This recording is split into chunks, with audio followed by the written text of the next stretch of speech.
How are you doing? This is David W. Williams, also known as Diamond Dave, founder of the highest paid part-time job in the World Options Trading Academy. And so really quickly with an impromptu video, want to go ahead and talk about this really quick and kind of help people understand kind of maybe how to look at the market from a different perspective, kind of based around this, because I believe that there could be opportunities created because of this, but I want to encourage people to kind of start asking themselves the questions now as we get ready to roll into the end of the year, then as we start getting ready to go into 2025, right? So what we're going to talk about is the Fed cuts the rates by 0.50, which is, 0.5%. What happens next? And so the reason why I want to do this video is because I think people often don't kind of ask themselves where do they believe the market is going to go before it really starts to move in that particular direction, right? And so for me as a trader, I really don't do a lot of short-term trades. I don't do a lot of scalping. I'm just really not that good at it. I do it here and there. I don't do a lot of day-to-day trades. My trades are more extended. So I'm not necessarily looking for daily money to come out of the market because that's really not my forte. I'm not against it, but it's really not my forte. I'm looking for more things that are working on a longer time span. I have a lot of staggered trades in the market, right? And so what I do is when I see something really big happen from a macro standpoint, what I do is I start asking myself questions around how do I think the market's going to respond to it? What do I believe that the market is going to infer from this particular situation? And then also, how do I think this is going to impact the corporate space, right? So for me personally, and I talked about this with my put options masterclass, and I need to go ahead and try to release that sometime in the next few weeks, the archive video. I really believe that monetary policy really kind of determines how people invest. And what I mean by that is I really believe that the cost of capital really determines the investment space in the American economy, right? And I can show you a lot of data to support that if that's what you want to get into or you want to have a discussion about it. But it's not that necessarily that people have great business ideas. It's really not about that. We live in an easy money economy, right? And so what we've seen over the past 3 to 4 years is that the economy was not an easy money economy. And therefore, a lot of businesses that historically would have gotten financed, let's say over the past maybe decade, were no longer able to find financing because let me give you a really quick example. If I can loan money at 2% and I can get back 9%, I'm going to do that all day, right? That's a no-brainer to do. If I can loan money at 2% and I only got to service the money I loaned at 2%, and I can go get 9% return on the capital, I do that as much money as I can get, as much money as I can loan at those rates. That's what I'm going to keep doing, right? When money starts to go to 9 and 10% in the loan, it doesn't work to get 9% back anymore because you're taking on too much risk to get back 1.5%, maybe 1%, or maybe just break even. So a lot of projects that would get funded in a 2% environment won't get funded in an 8 or 9% environment. And that's what so this is, to me, the conversation that's not had. We're taught that, a lot of funding is things that really are not really the reason why things get funded. This is my understanding of the market. It's the fact that capital is so cheap, they're looking for things to fund. And that can seem like a very boring conversation to certain people, but I want people to really understand that the American economy is an easy money economy. So we didn't really see any contraction in the economy. It had nothing to do with the pandemic. It had everything to do with the cost of capital starting to go up. So something that they talked about on the press conference today, they asked Jerome Powell, are we going to go back to like a negative rate or a neutral rate environment? And he said he didn't believe that. He may not believe it because he probably won't be in office and he won't be in his position when it happens. But I don't believe that the American economy can exist in an environment where Fed's funds rate is over 1%, maybe over 2%. Like 2% would be very, very conservative. I don't believe it can exist because I don't believe that we can get the growth that we need in our society if the cost of capital is over a certain number, right? And so one of the things that I'm really passionate about is getting people to kind of understand that so they are not blaming themselves for certain things in business. It's because of the environment that we live in. And so this is why when people try to, and I put that post on the community wall the other day about like really what is a Marxist. A lot of people believe in these economic ideologies without really understanding the foundation of the ideology. They don't really understand it. And so when when people are arguing for this particular economic system that we live in, many of them don't understand is that all we got to do is make the cost of capital 10% and the system doesn't work anymore. Well, how come the system doesn't work anymore if the system works so well? So if this is the best system in the world, how come it won't work with a 10% cost of capital? It won't work though. So they've seen over the past few years, but even we know that if the Fed's funds rate or the cost of capital goes over a certain number, this system doesn't work. But I thought this was the best system in the world. So why won't it work unless the cost of capital is under a certain number? Well, nobody will allow you to ask those kind of questions, because then it'll start to unravel the ball of wax or the ball of string.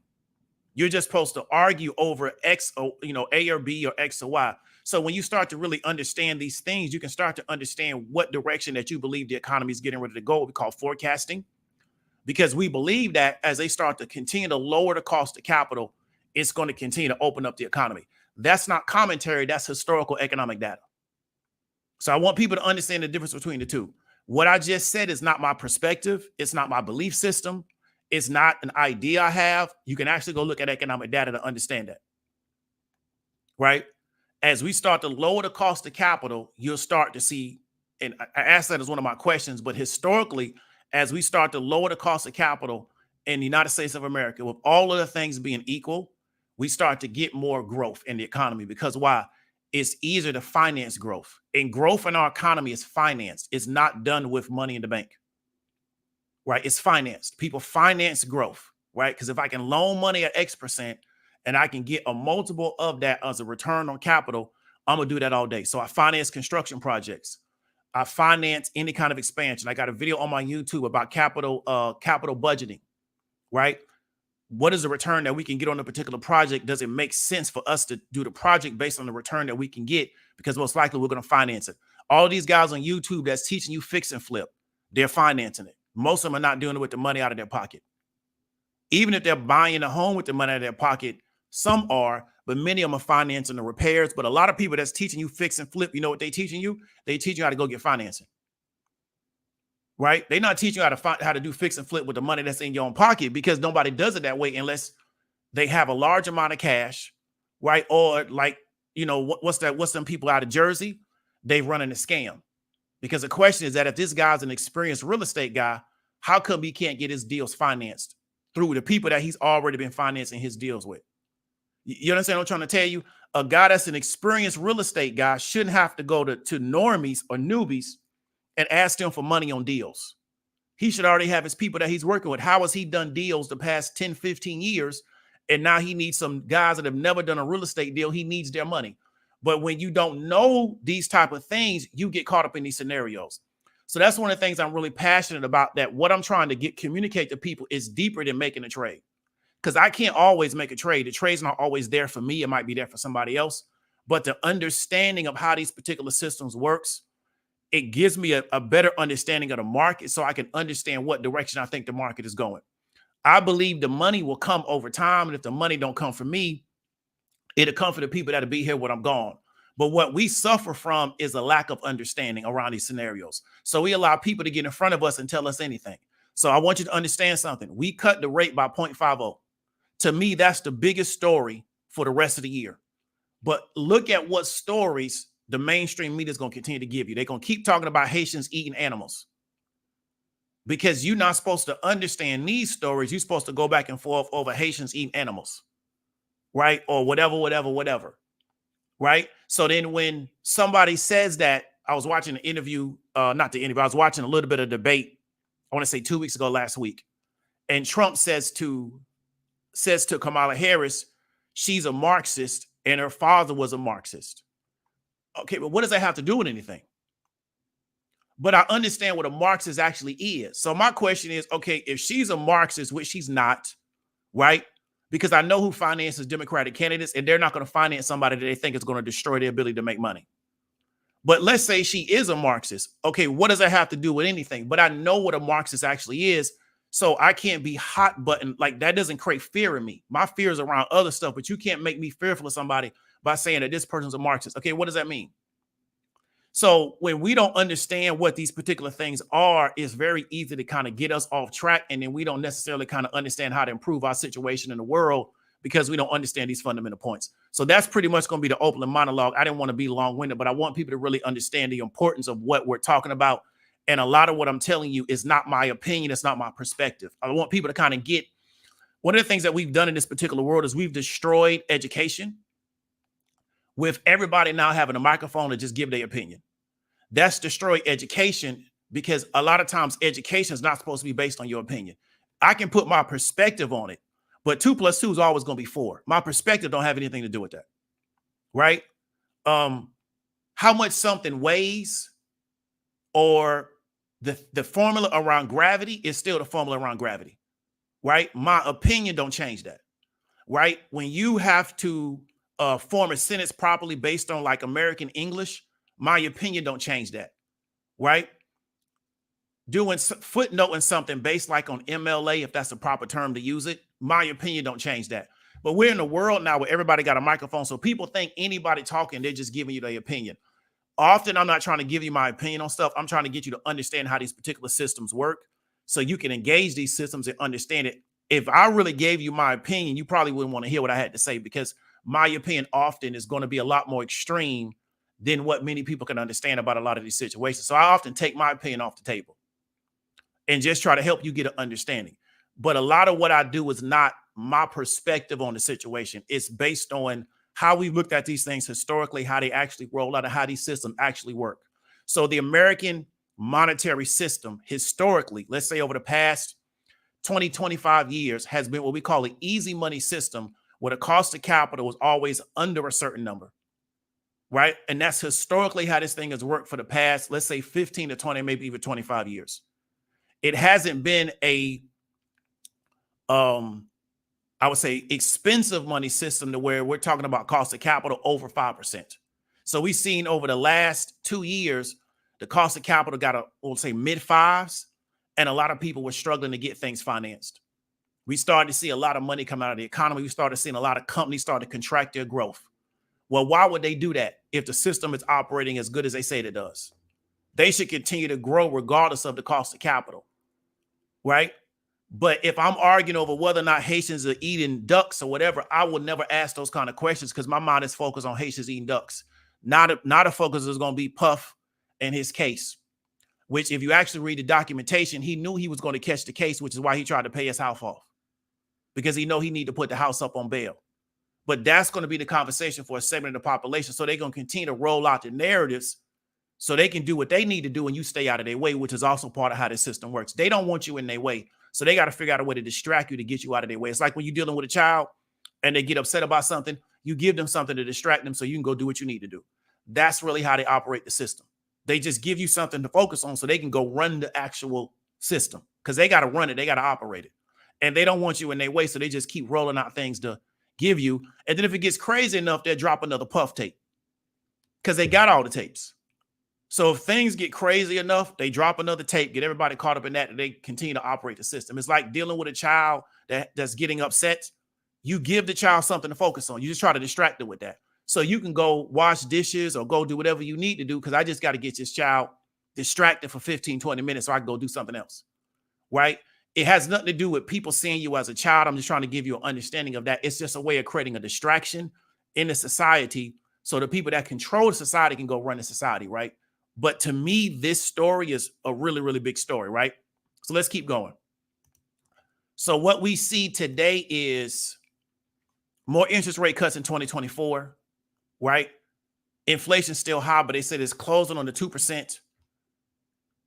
Fed's funds target range of 4.25 to 4.5% at the end of 2024. So this cut probably will stick to the end of 2024. And then we have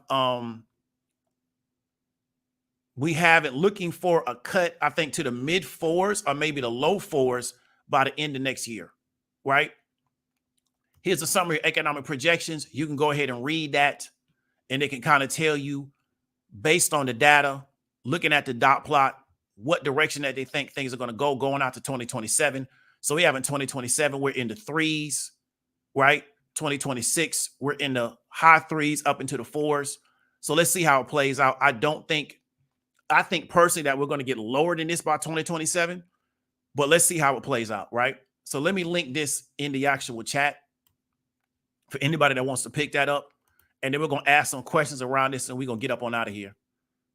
because this is like a little impromptu video. Okay, so that's there. So let's go to the questions, right? So first thing I would ask myself was, how does this cut impact the Russell 2K? Most of the companies in the Russell 2K are what we would call cash burning companies. They're not often, many of them are not profitable. You're going to see a lot of pharmaceutical, biotech, what they call biotech firms in the Russell 2K. You're going to see a lot of those, we call it just a Russell, a lot of those companies in there. And so many of those companies need financing because they're what we call cash burn corporations. And what I mean by that is that they're going to bring in a lot of financing and they're going to burn through it as a part of their business. They're often not profitable. Many of them have never been profitable. Some of them are going to be like, not in the startup stage, but they're going to be in the early stage of their business. And so what happens is, as the cost of capital starts to go up, those companies often can't get the financing that they need to operate. So what happens is they start to stagnate because what they need to do is burn through money, right? And so when you have corporations that need to burn through money to continue to maintain their business, they need the cost of capital to be low so they can attract the capital they need to burn up. So let's say, hey, we're getting ready to create a drug. Now, there's no guarantee the drug will work. There's no guarantee that the drug will make it through the 3 tiers or the 3 parts of the Food and Drug Administration trials. There's no guarantee of that. So a group of people will say, hey, we'll invest in it because if it does work, we'll make a lot of money. But a lot of drugs never make it. So the question is, who's willing to invest in these type of organizations if it costs me a lot of money to invest? So what I want you to continue to always understand is that it's monetary policy and government policy that is often responsible for business success. Is really often not the entrepreneur. Because if you can't attract the capital to develop the drug, there is no drug. Because R&D is very expensive, right? R&D is very expensive. And so we can spend a lot of money on R&D and never get a result. So Moderna sold off really, really bad. I want to say sometime last week, because Moderna said that they were going to cut their R&D spending. But how do you develop new drugs if you don't spend money on R&D? Because the new drugs just not going to come out of nowhere, right? So this is what I want you to understand. When you live in an environment to where people can get capital to burn capital, that's how they're able to do new development. There was a story I was watching the other day about this brother in Nigeria. And Nigerians eat this type of fish that comes out of like, I don't know, like Sweden or Scandinavia, one of those northern countries, right? And it's a certain type of fish that eats like a dried fish, right? And Nigerians eat a lot of this fish like all the time. They put it like in soup, right? So this brother was a distributor or a broker of that type of fish. So they would get it from this part of the world, bring it down to Nigeria, and then he would sell it out to all his connections, okay? So he's doing a certain scale of business. Why can't he do more business? Because where does he get the capital to do more business? If he wants to buy more fish, where does that money come from? If he wants to buy a larger warehouse to warehouse the fish, where does that money come from? If he wants to get more employees to do more work, where does that money come from? Therefore, because he's locked out of the capital markets because he's operating in Nigeria and he may not have the connections to get American money, but he's locked out of the capital markets, he can't expand the business. It has nothing to do with him being a good business person. It got nothing to do with him waking up early and going to bed late. It has nothing to do with any of that. It has to do with the fact that the monetary policy in Nigeria is so inefficient, right? And it's not robust enough to allow him to get the financing. Right? So when we buy into these stories that, well, I'm a good business person because I know you got capital, right? You was able to get access to capital based on how this particular system works, right? So a lot of companies in the Russell 2K, they suffer as the cost of capital starts to go up because what happens is their capital starts to get cut off. Now, as we start to lower the cost of capital, those particular corporations are going to start looking more attractive because they're corporations that just burn capital. And so what I would encourage you to do is look at some of the corporations inside the Russell and look at how they perform. Look at their cash burn quarterly, right? Because a lot of corporations make sense when the cost of capital is really, really low. They don't make sense as the cost of capital goes up. So that's why in 2022, we saw a lot of corporations, all the capital got sucked out of their marketplace And when I'm saying in the marketplace, I mean the marketplace for investment of that particular organization. That's not my commentary. You can go look it up. That's not my opinion. You can go look it up, right? What I'm telling you is that a lot of the money got sunk out of their market, and they often did not recover as the cost of capital started to continue to go up. So they were a very attractive investment, right? When the cost of capital was relatively inexpensive, because the Feds and BlackRock came in with all that financing because of, I think, the COVID Relief Act, whatever you want to call that. And they started to really lower the cost of capital. So that's why after the pandemic, if you was paying attention, and I'm not saying that you weren't paying attention, I'm just talking about in general, we started to see tech go on a run, right? Because the Fed and BlackRock came in with all that liquidity. People blame that on Biden, but Biden didn't create the liquidity. The liquidity was created by BlackRock and the Fed. And they came in with all that liquidity. They supported all the markets. And then we started to see tech go on a really, really strong run. Because why? Cost of capital is so cheap. So now we can put money in things that people have to use, like Amazon, because you can't go anywhere, so you got to use Amazon. And businesses similar to that people can still use even though they're inside the house, and we can get greater returns on our investment than what we use to go obtain the money, right? It's the same thing with the carry trade. Why does the carry trade work? Because the yen is cheaper than the dollar, right? So you just got to create a formula to where the carry trade works for you.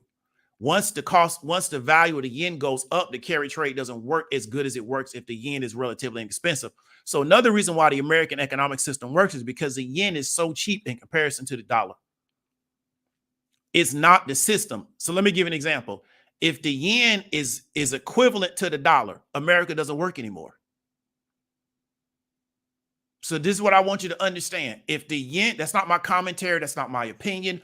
All we have to do to make America not work anymore is make the yen equivalent to the dollar, right? So similar to how the British pound is sometimes more valuable or equivalent to the US dollar, the Canadian dollar sometimes is more valuable or equivalent to the US dollar. All we have to do is make the yen equivalent to the US dollar in this current time, and America don't work anymore. Because our system needs the yen to be less valuable than the USD. And all my Forex people kind of got to understand what I'm talking about. So we're going to look at the Russell, right? Then we're going to ask ourselves, what companies were directly impacted by high cost of capital? What happens for them? So like I put in my Discord, looking at the solar companies. The solar companies were directly impacted by the higher cost of capital. Why? Because many of their builds or installs were financed. So once the cost of capital starts to go up, people start becoming hesitant or resistant to get solar builds or solar installs because they were financing everything. So one of the value propositions of the solar build is that it's going to save you money over time. So over X amount of years, you're getting all these savings. What you're also financing it to get installed. So if the financing becomes more expensive, what happens? The savings start to go down because you got to continue to service the debt you use to get to install. So as the financing gets more expensive, the savings starts to go down, so it starts to look less attractive. So what we saw was late 2022, or maybe late 2023, I'm sorry. A lot of the air started getting taken out of the solar companies. And what I would do is I would look at any company that was directly impacted by the high cost of capital, especially if what they were selling or what they were servicing had to get financed, right? And also the reverse.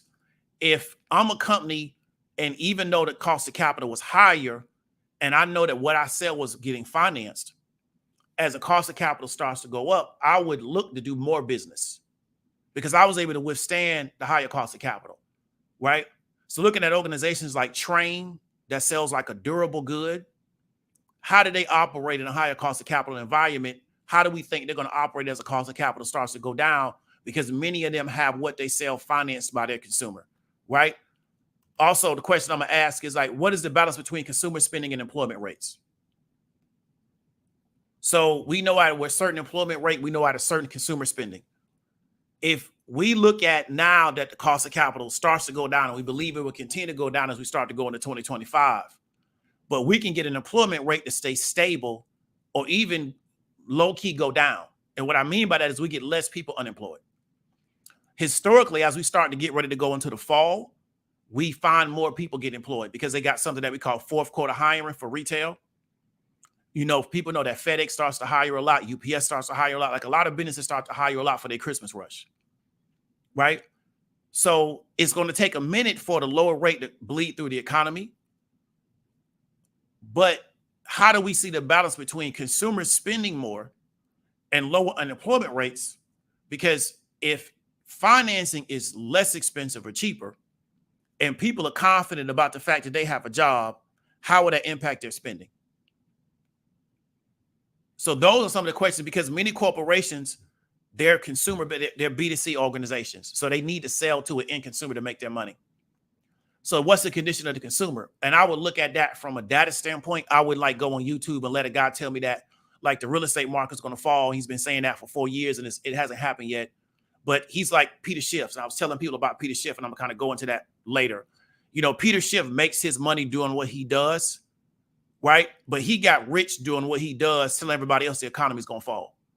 So he got rich by telling everybody the economy is going to fall and getting them to believe in that. And so people are operating like the economy is going to fall, and he living in Puerto Rico, living lavish. He don't believe the economy going to fall.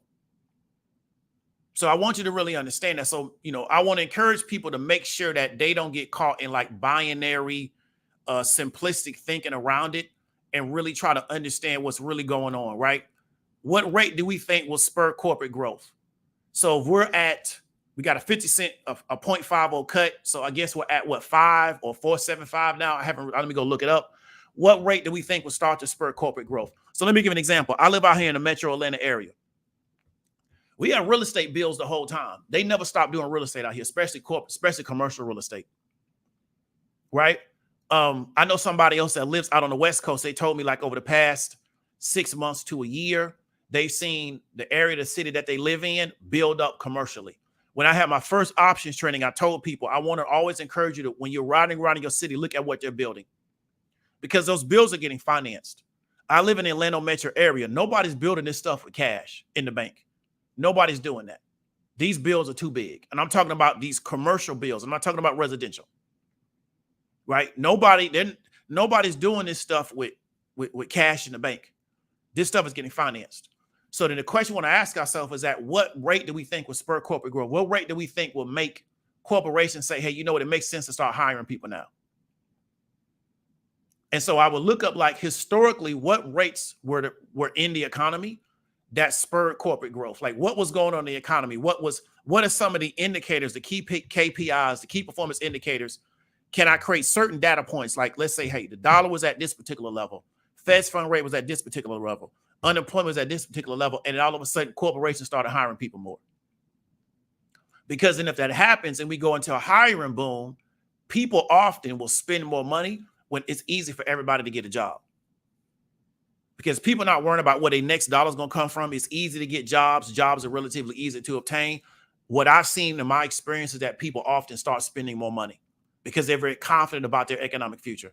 So what I would look for is what rate we think on spur corporate growth. Because if corporations can attract investment capital and they start feeling optimistic about the future, they'll start taking on projects to grow the corporation because they believe that money is going to come in. So they will take on capital budgeting projects, which will require human labor. Even though we're going into this particular tech space, they'll start building more factories. They'll start building more warehouses. They'll start taking on more projects that are going to require people to work there, which means now we got more people to work, which means those people take that money, they put it back into the economy, which means that corporations have better earnings. And that's something that Powell talked about during the press conference. He said that many of the businesses that they're talking to were not experiencing a downturn in earnings. Now, some of the businesses I looked at are experiencing, but those weren't the businesses that he talked to. Now, I want to encourage you to be wary of doom merchants, right? And when I say doom merchants, we're talking about the Peter Schiffs, the guy that claims that the real estate market is going to fall, yada, yada, yada. It hasn't fallen yet, but that's how he makes his money. So he has to keep telling you the real estate market is going to fall. And it's a very good vertical. People want to hear that type of stuff just from an entertainment standpoint. People want to hear that the market's going down, yada, yada, yada. But I want to encourage you to not get caught up in that because that's how they make their money. Right? So I had somebody tell me the other day, there was something that was really, really powerful. They said that many people that do gospel are not even Christ followers. They do gospel because it makes money. Right? And one thing I know about the economic space, but really the whole like world space, is that many people that come out with this stuff don't believe in this stuff. It's just a vertical for them to make money. It just is.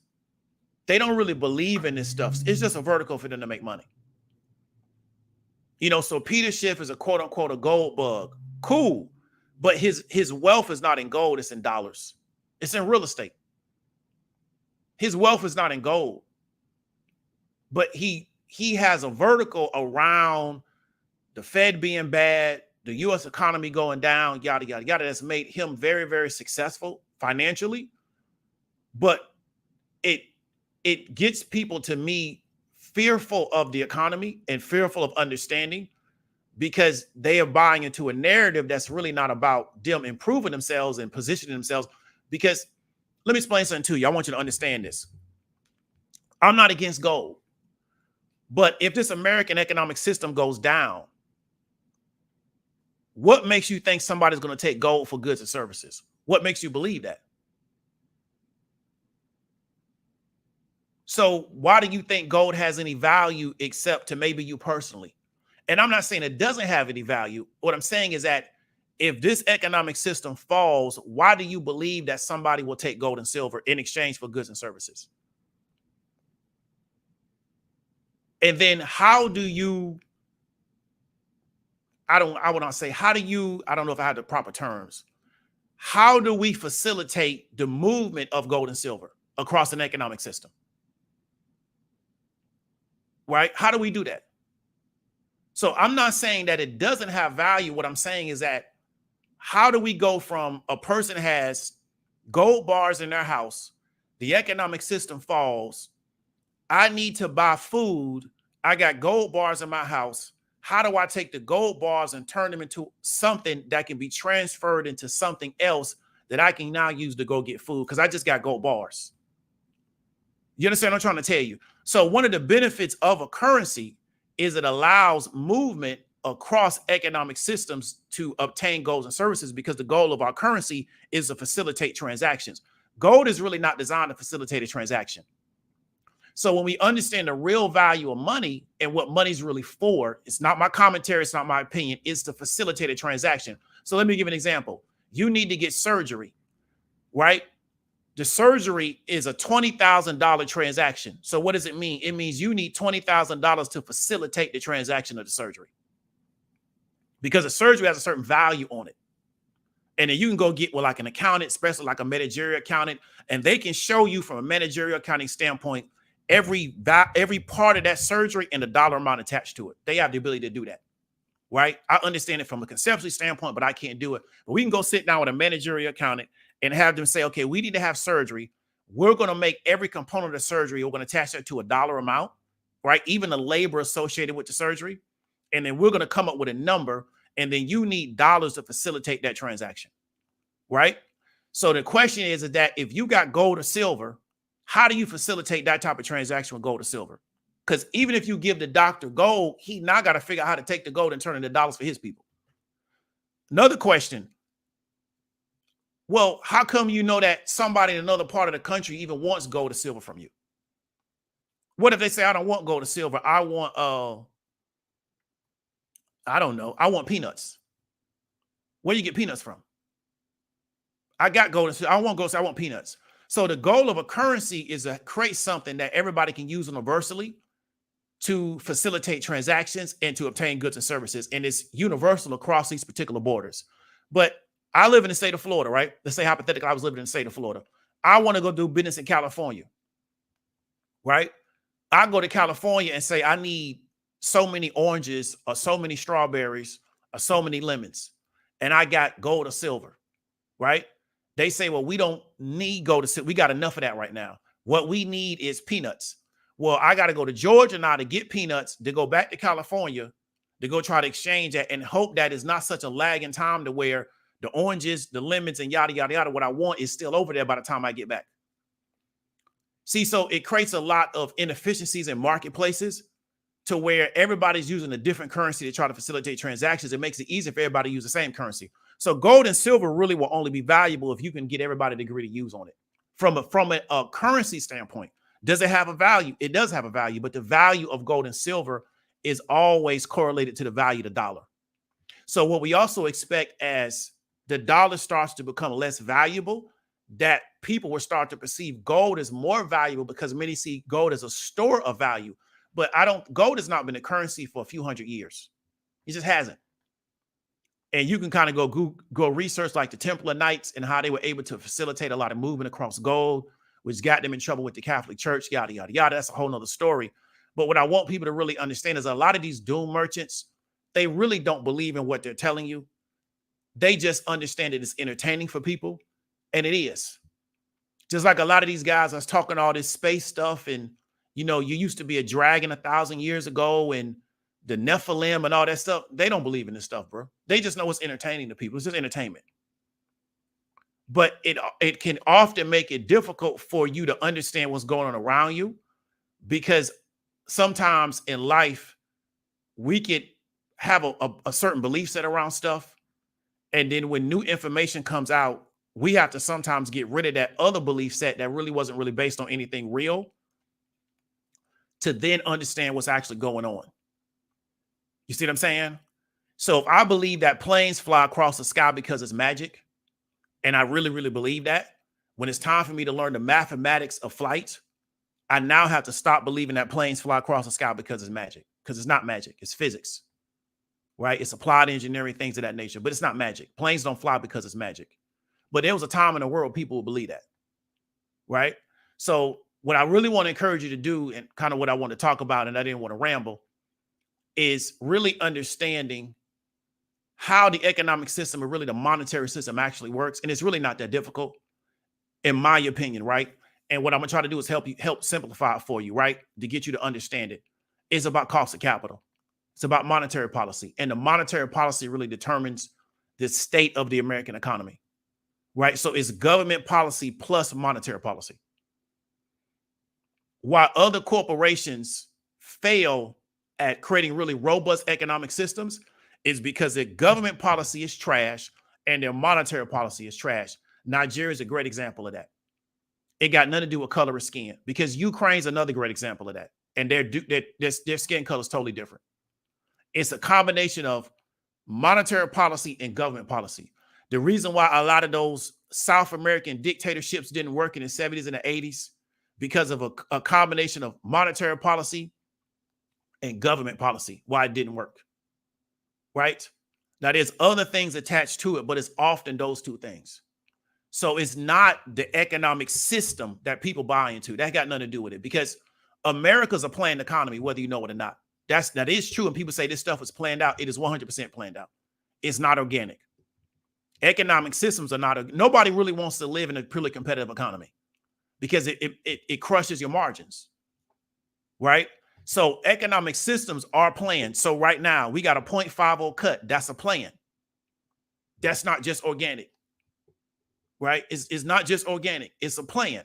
So you live in a planned economy. So whatever name you want to put on your planned economy, that's cool with me. You can call yourself whatever you want to call yourself. But the understanding is that all of these particular economic systems are operating under some type of plan. The name is not that important to me. It's important to other people. So whether they call it capitalism, Marxism, Barksism, Farksism, Tarksism, Camarxism, right? Babarksism, whatever you want to call it, I'm cool with it. But at the end of the day, it's a planned economy. What I mean by that is a bunch of people go in a room and they decide what direction they want to take it in. That's how it works, right? Now, sometimes you got voting, you have a board, you sometimes have one person and they little crew and they determine, but it's never, oh, we just wait to see what happens and it happens. Because nobody wants to operate in Haiti with its very little planning. They don't want to have to do business in the Congo with its very little planning. They want to operate in a plan that they agree with, but it's still a plan. So you got to really understand that all of this stuff from an economic system is planned, it is organized, it is orchestrated to get a result. And it doesn't necessarily mean that everybody's going to get the same result, but it is designed to get a result. And it has nothing to do with skin color. It has nothing to do with any of those things, because I can show you across the board fair-skinned people that can't operate an economy, right, for the best benefit of their citizens. I can show you dark-skinned people that cannot operate an economy for the best benefit of their citizens. It doesn't matter, but it is all a plan. So once you kind of understand the framework that you're operating in, I decide to look at the framework and not get caught up in the names of it, because the names are not important, right? Football analogy. The name of the defense is not important. What's important is what the defense is designed to do. So whether it's a 46, I'm a big fan of the 4-3 cover 2 defense, right? I'm a big fan of the 4-3 cover 2 defense. You got a bunch of different type of defenses. I don't like 3-4 defenses, but they've won Super Bowls, right? But the name on the defense is not relevant. What's relevant is what the defense is supposed to do, right? Because every defense got its weaknesses and they got its strengths, right? So the name of the defense is really not important. It's really not. Just like the name on the play is not important. So many people, if they play football long enough, they'll notice is that because of the way football's taught, you will get similar plays with different names. Is the name important? Is what the play is designed to do. So that's why when you have them older quarterbacks, they know what they're doing. They just can't do it no more because they've seen every defense and they've seen every offensive play, right? But the name is not relevant. So that's why. So let me give an example before we get out of here. I'll play for a team. Ant Dog play for a team, right? I go get recruited to Ant Dog's team, but we run in the same defense with just different names. So all I have to do now is break open the playbook and learn the terminology. But it's the same defense. It's just different terminology, right? And that's what I want people to understand. So when we're talking about these economic monetary systems, the name around it is not that important. It's what is the plan from the monetary side and then what is the plan from the government side. That's all that matters. Names are not important because many people that are claiming that they're this, they get behind closed doors, they're doing something totally different, right? They're not even living up to their name because it was never about that name. It was about this is what we're going to do, but we can use this name to get the masses of people kind of caught up in what the name is, and that give us enough time and give us enough cover to do what we want to do. So if we got any questions, put them in the comments. I'm going to read these comments and we're going to get up on out of here because this is a very short impromptu video. So Raygun, man, appreciate you coming through being a mod. What's up with Raygun? Terrence, man, appreciate you coming through with the $4.99 super chat. Appreciate you being a mod. Engineered Appliance Repair made a nice profit during the Fed funds rate. Okay, appreciate the $20 super chat. Glad you was able to get some profit out of the market. B Phil, thanks for the explanation of the value of gold. Thanks for the $50 super chat. So you're going to be the sponsor of the show. Big up to B Phil. Never seen you comment before, so thank you for coming through with the $50. So let me know if anybody got any questions, anybody got any comments. We're not in a rush, but we got a little bit of time before we got to clock back in. We'll just use those terms. So Miss Buckingham, glad you could come through. Hope everything's going well for you. Miss Nicori Brown, what's going on with you? Miss Brandy, how you feel? Hope everything's going well for you. So King NTN says Dr. Umar can't get a line of credit for his school, but always asking for a donation. So King ENT, I would ask you, what would the line of credit be based on? Right? That's a great question. So I don't want to answer a question with a question, but I would ask you, what would the line of credit for the school be based on if we were trying to get credit for the school? Miss Del Sol says Wagging the Dog. Yeah, I remember that movie came out. I never seen it though, but I heard it was good. Navigate says Tech about to go insane. Tech already been going insane, but let's see how much higher it can go. Tech already has gone crazy like over the past 2 years, but let's see how higher it can go. But I agree with you. Cost of capital, normally they start looking at a lot of money in growth companies that don't generate dividends or sometimes even profits. So Notary World says this is good for the notary loan signer industry. Okay, big up to you and all my notaries out there.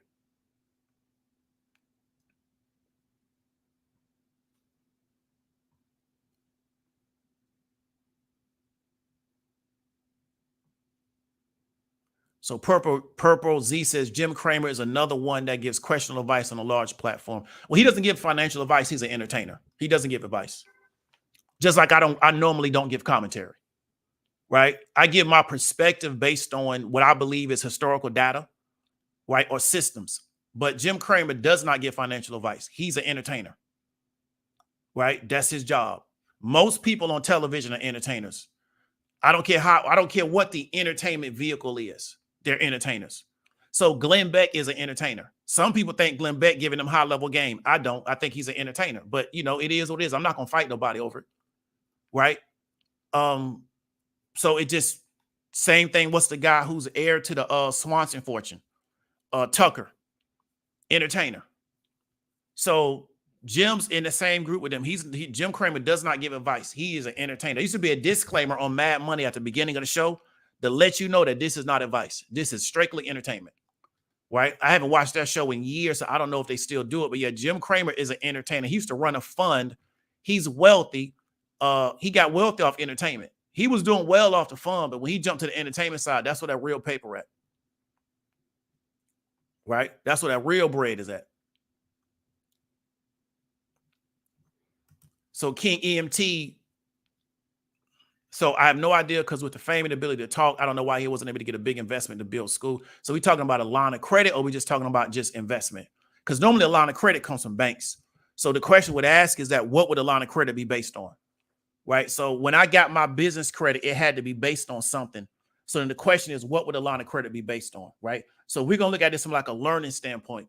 If we wanted to get a line of credit for a project, what would we have to show to the bank to make us a good candidate to get the line of credit? Right? So we got to sit down with a bank and say, hey, we want a line of credit. What will we need to show to the bank to be a good candidate to get that line of credit for what we're trying to do?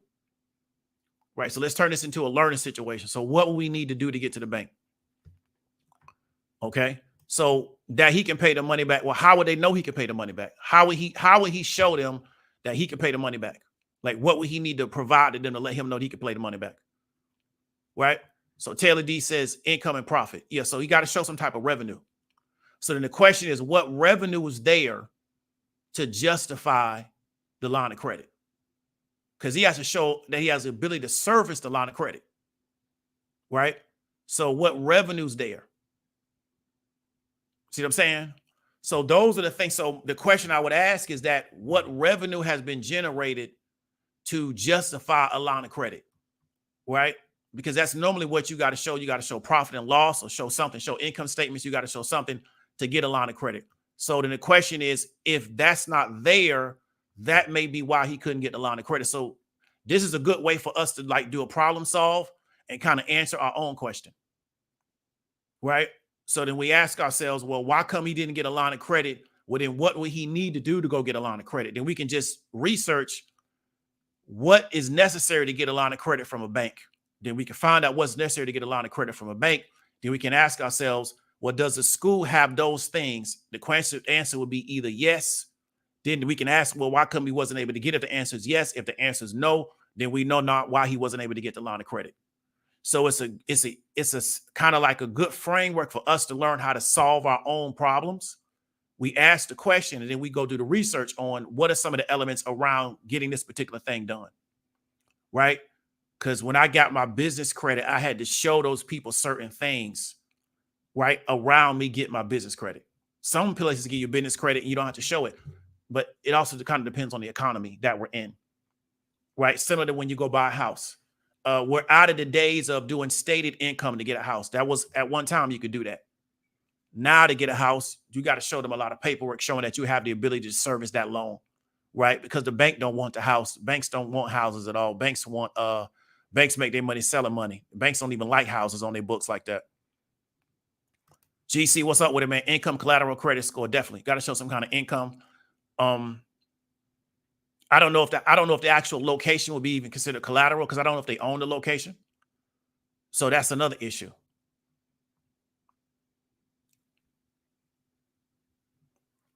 So engineer says a personal guarantee days are over. So Miss Pierre Lewis say make some profit off gold and Nas 100 today. So big up to Darren. I was going to play the spy man, but I was so busy. I say, you know what? I'm not even going to do it. I was distracted. So I say, I'm not even going to do it, because I might not even trade anymore to the end of to 2025, because I got a lot of stuff going on. So I thought about it, but I was like, I'm not even going to do it. I looked at leaps on the SPY, but I was like, you know what? Let me just sit back. I look at to see how the SPY opens up tomorrow, because I'm really thinking about not trading to 2025, because I just got a lot of stuff going on. I don't want to get distracted. And I also don't want to make a trade just to do it, because that's not really a good way of trading. So I may sit back. So big up to everybody that made money today. I want to see how the market opens tomorrow, because I think the market's going to go bullish. as we get closer and closer to the end of the year, because the SPY's right at all-time highs. It might have closed a little bit under it, but it's right around all-time highs for like in the history of the SPY. So I really think as we get closer to the end of the year, I think the market takes off. That's me personally. Let's see how it goes. And I think 2025 gonna look good, but we could go into a recession. You never know. So anybody got any questions, anything they want to talk about?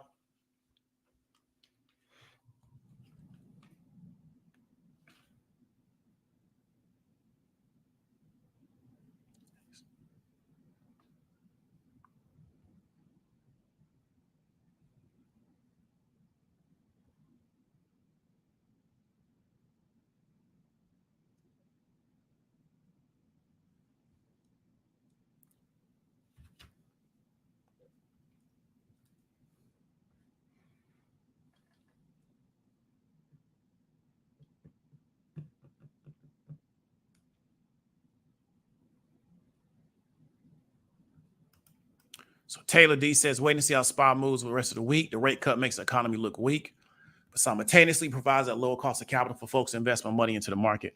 Yeah, Taylor, I'm not seeing the economy really being weak because of employment, right?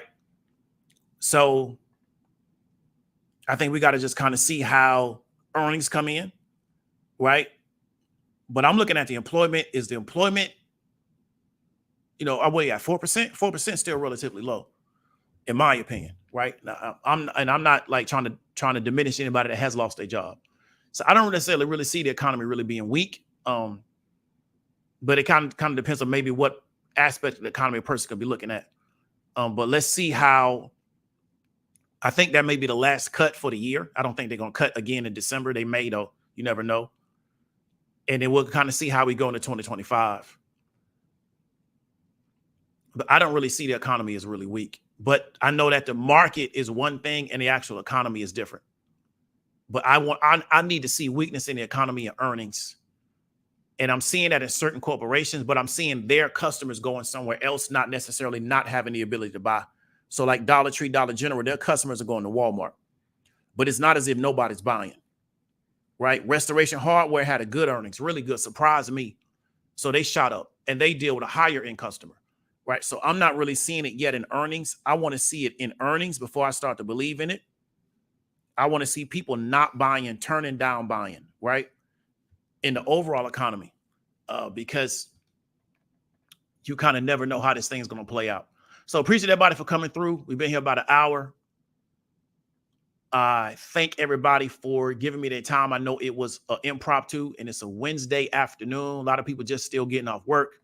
So want to really encourage everybody to hit me up if you got any questions around the overall economic situation. I should be dropping like a resource sheet in the near future around some of the things that you can read to kind of understand the economy. So look out for that. Look out for the put options masterclass, the archive content. I should be probably dropping that. It's going to be very informal through maybe a Stripe link, and I just email it to you. And then also look into the highest paid part-time job in the World Options Trading Academy. It's a really, really good course. However, even if you don't buy the course, there's 200 option videos on the YouTube channel. You can learn a lot from those. And that may help you develop a little bit more confidence in our offer. And then you could come back in at a later time and do business with us. So what I want to do is provide you a lot of different opportunities to learn. I do have a stock buying class coming out. Want to do it in November. It's going to be at a really, really attractive price point for people because I understand a lot of my stuff is high ticket. So we got that coming. So we got a lot of stuff coming. We just got to try to organize some stuff, which is why I'm not going to be trading as much as we get ready to go into the end of the year, because I definitely don't want to be distracted. Because if some of y'all knew how binary my trades be and how I really don't use a lot of technology to blow your mind. So I don't want to be distracted from, because I don't believe you can do 50 things good at one time. I really don't. At least I can't. Everybody different. I can't. I got to keep it simple. Buffett dropped a lot of Apple share. Yeah, he made a lot of money too, though, before he dropped it. He cashed out, right? He 90-something years old, so, he ain't really tripping. After the cut, I thought the market was going to go bull before it crashed when they announced the official recession. Yeah, so again, I'm looking for the recession in earnings, not from an announcement.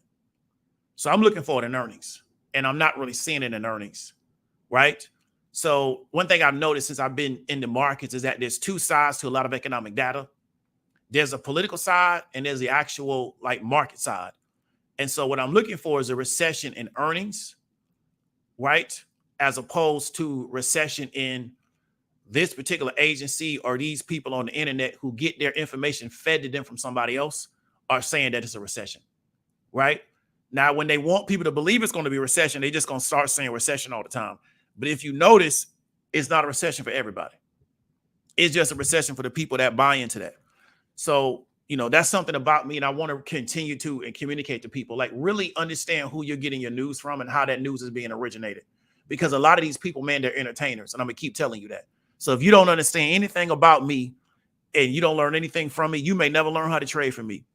Always remember, a lot of these people that's telling you stuff, they're entertainers. They're not actually about what they say they're about. Right? Their job is to entertain. There's a really, really good example of that. I think it was Iron Man 1 or 2. What was the name of that dude? Start with an M. It's not the Mandalorian. I don't know. This dude, he was like a character, started with an M. And he was like live streaming. He was like a terrorist type dude. He was live streaming this stuff. And had a lot of people scared. They was really buying into what he was doing.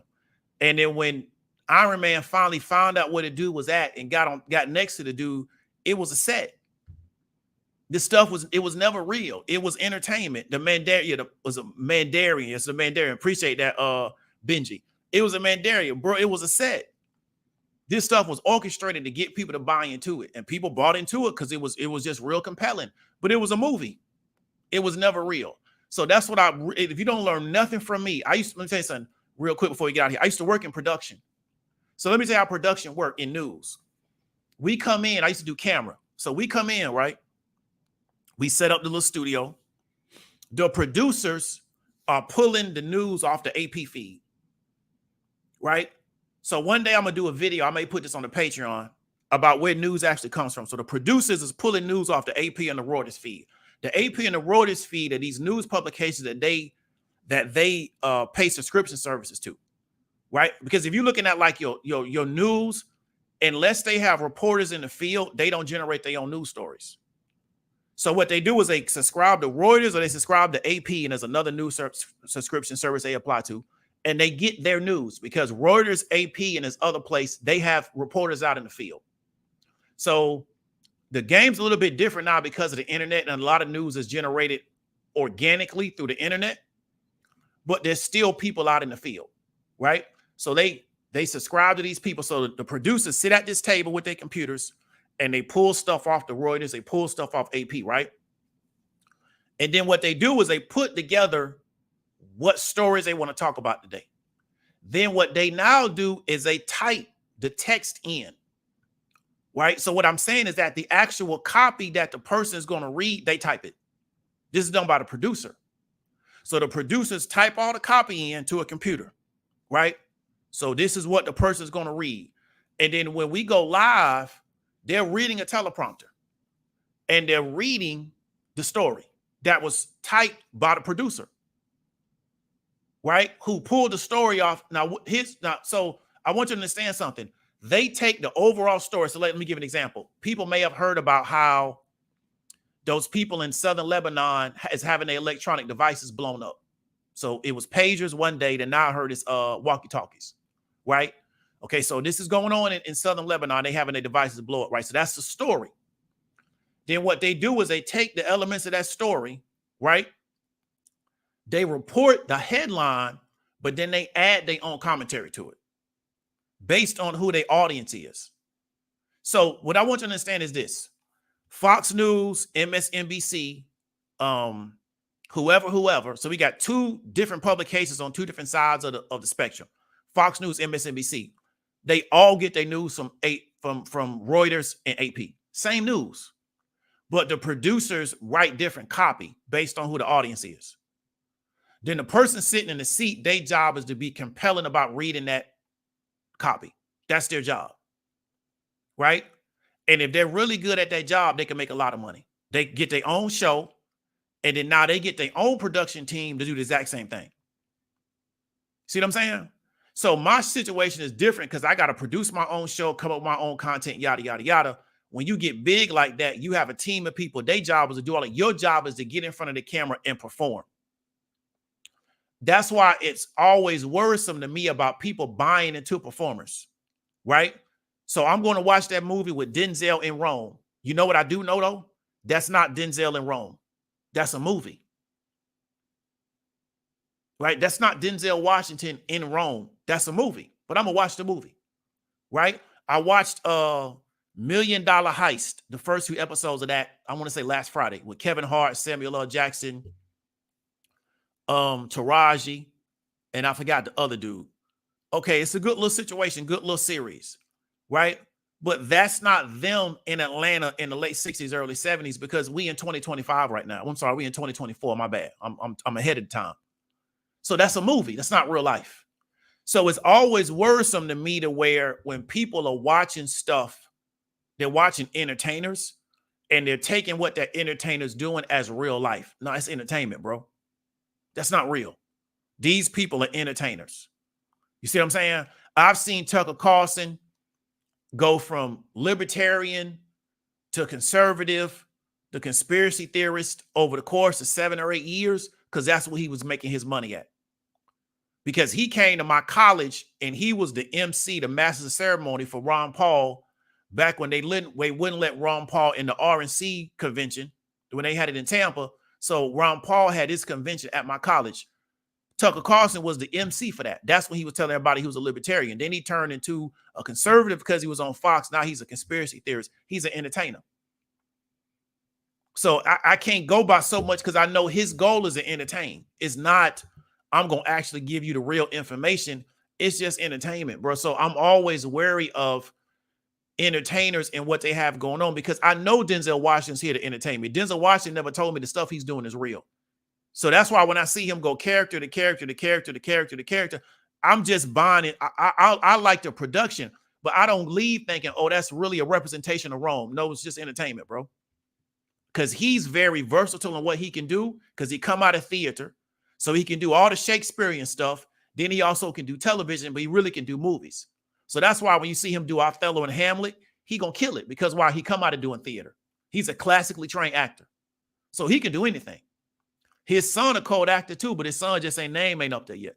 But if you go watch Tenet, his son's a code actor. But I don't believe that his son is a spy. His son's just a really good actor, right? I just wish he would be in more projects, but his son a code actor. So they got a family of people that can really act. But it's entertainment. You know what I'm saying? So that's what I want. If you don't learn anything from me, I want to really encourage you, don't buy into these entertainers. Take them as entertainers. And when you cut off that device, go on about your business. Don't buy into what they're doing because they are compelled to entertain. I used to work in news production. I know how news is produced. I know who is giving these people their stories, right? And their job is to sit in front of a camera and be compelling about producing a story. And what has hurt independent media was supposed to be an alternative to mainstream media. And all these people did was get on the internet and report the same story that everybody else is reporting and just give their commentary. There is no independent media, right? Maybe the Final Call and that's it. Because the Final Call actually generates their own stories, right? But there is very little independent media because all the YouTube and Twitter people is reporting on the same stories that MSNBC and Fox is reporting on. That's not independent. So I'm going to close it at that. I didn't want to be long-winded. We at 108. Hope y'all got some value from it.